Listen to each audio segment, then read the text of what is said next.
My name is Cassidy Prudek, and this is my ID 300 final project. In this presentation, I've included photos and videos that I myself have taken while being in wilderness as a way to reflect my appreciation for wilderness and showcase the memorable moments I've had in wilderness as well.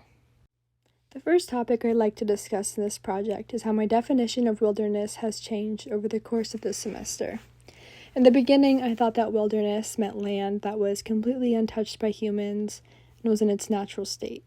However, using the knowledge that I have gained in this course, I now know about the reciprocal relationship between humans and nature. We rely on nature for resources and to experience beautiful landscapes and the wildlife that live within them. Also, how enjoying time in wilderness is so good for our well-being and mental state. But humans have also played a role in keeping these wilderness areas wild and beautiful. And how over the course of history, stakeholders and many groups of people have pushed to have these areas preserved and maintained in ways that keep them in their natural state that they are in today. The next topic that I'm going to discuss are wilderness contradictions. The first contradiction I'm going to discuss is from Cronin's article, Trouble with Wilderness. In this article, Cronin discusses how early settlers had forced Native Americans off of their land and onto reservations. The settlers did this thinking that they were discovering a new land that was pristine and untouched and full of opportunity, when in reality they were stealing this land from people who had already inhabited it and considered it home. The contradiction here is that this land was not pristine and untouched in a new nation, and it wasn't about appreciating the land itself, but it was more about controlling the land and taking it over. Cronin discusses another contradiction that was seen in the Civil War era. The most wealthy citizens in the United States went to areas to escape civilization, yet brought with them ideas of urbanization, where large resorts were built and beautiful homes. This contradiction is still very much alive today, when people go to experience nature, but yet don't want to go without any of the commodities of civilization. The third contradiction I have chosen also comes from Cronin's article. This contradiction is that if we believe nature is the untouched and natural landscape that we believe it to be, then humans have no place in wilderness. The next section of my project covers ethics and values and how they contribute to the concept of wilderness. To me, ethics and values are a set of moral principles and where we place worth on things and how we choose to live our lives and our worldview that comes from these values, what we see as having worth, and the principles that we choose to live our lives by.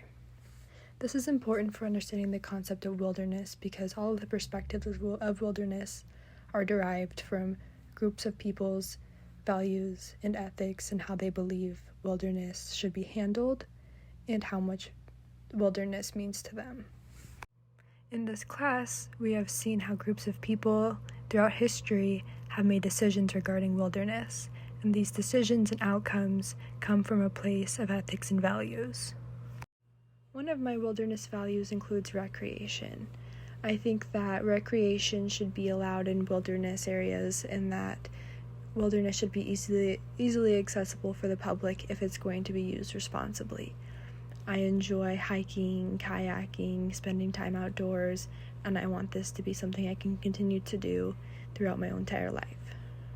I found that being in wilderness is very good for my mental health and well-being, and it's an outlet for me to just kind of relax and be in tune with myself and my surroundings.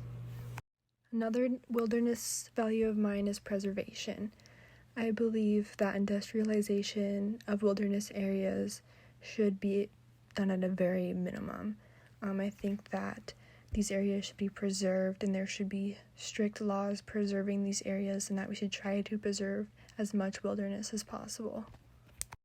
Another wilderness value of mine is wildlife protection, and I think that wild species should be protected at all costs and that we should be doing everything in our powers to prevent the harm of these species, and that laws about wilderness and decisions about wilderness should be made with the priority of wildlife in mind.